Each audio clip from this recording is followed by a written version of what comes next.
privacy esigala privacy nga tolina kizibu.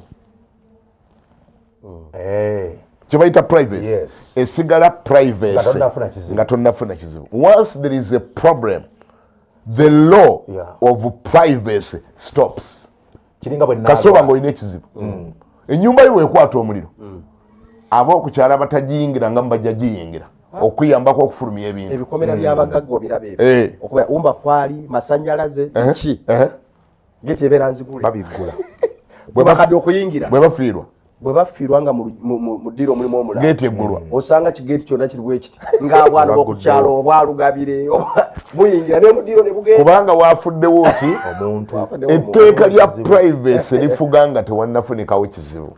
Bwe wafunikawo ekizibu ennyumba yo weekwata omuliro nga waliwo abalina okuyamba okufulumizaako ebintu n'atayingirangako mu nnyumba yo aba atuuse ogiyingira kubanga kati mutaasa bulamu kasita ekintu kiyingira ku kutaasa obulamu.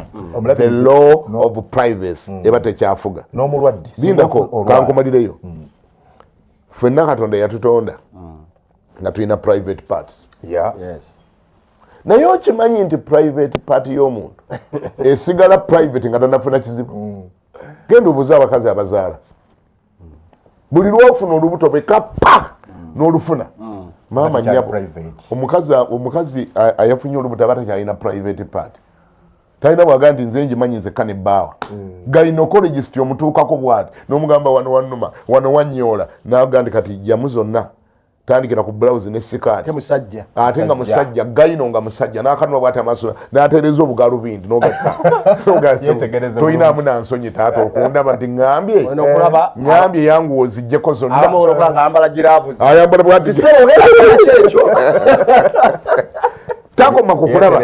takoma kukulaba n'okukwata ogane taata gwe toyinaamu nansonyi n'akatono dokita toyinaamu okwata buli wantu gwe n'okwatawo genda obuze abakazi buli ayali afunye olubuto akimanyi nti gyayita private party ye ne bw'abeera sipiika wa Angola bw'aba yazaala ekifo kye kyayita ekyekyama baakiraba ne bw'abeera mukagundi owamwe erikani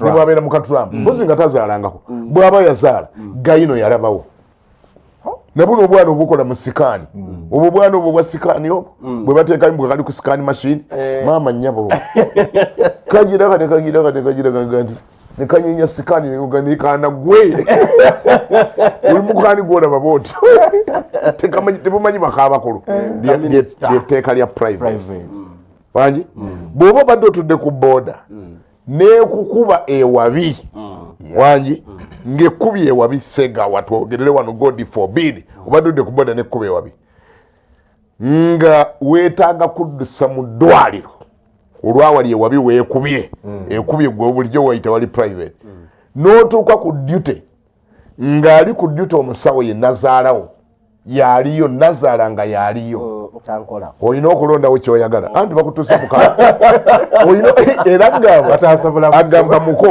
agamba muko londawo kyoyagala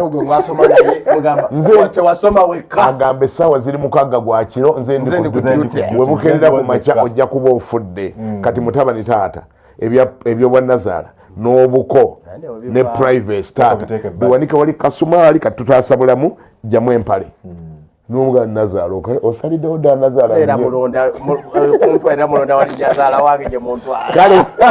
kale nazaala katumuveeko katwogere ku mukamwanawo nga yali ku duty emulago saa mukaaga gwa kiro boda yakkubye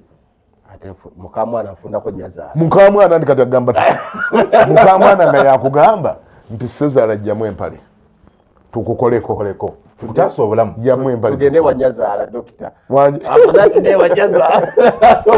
olaba alina wafuukidde wazibu naye kati the law of privacy bwetyo bwefuga as long as there is no problem privacy prevails. Once there is a problem gwe buganda ennyumba yange yiina eyingiddemu omusota olina okulondako kyoyagala essala mbwali yayingidde mu nnyumba ab'ekyalo baagala kulikubira kati obagamba bannange temuyingira mu kisenge kyange muleke oba gutulume gututte busi kati nga bagamba londako kyoyagala ffe tubadde tuzze kutaasa okiwulidde sebo nolekyo abantu baleme okwekweka mu bintu ebitakola makulu. Once there is a problem, there is a problem. Find to address the elephant in the room. Kubanga abantu ate bakulaba ne bakuvuunula bubi nagamba what onagambye atya mu kaseera kano ate mwoyogerera ebyo babadde bakusuubira kwogera birala yogera birala toyogera ebyo bwe bityo okitegeera kyegamba address the elephant in the room. Deal with it. Kibagalo yogereko, otherwise you are creating a diversion. You wegase kubali mukola diversion. Bantu bagamba there is a problem. Gogamba banange nedda. Abantu bajja kule mu okulokoka. Ani yagenda wali alemesa abantu okulokoka ku nseno. Ani yakugamba?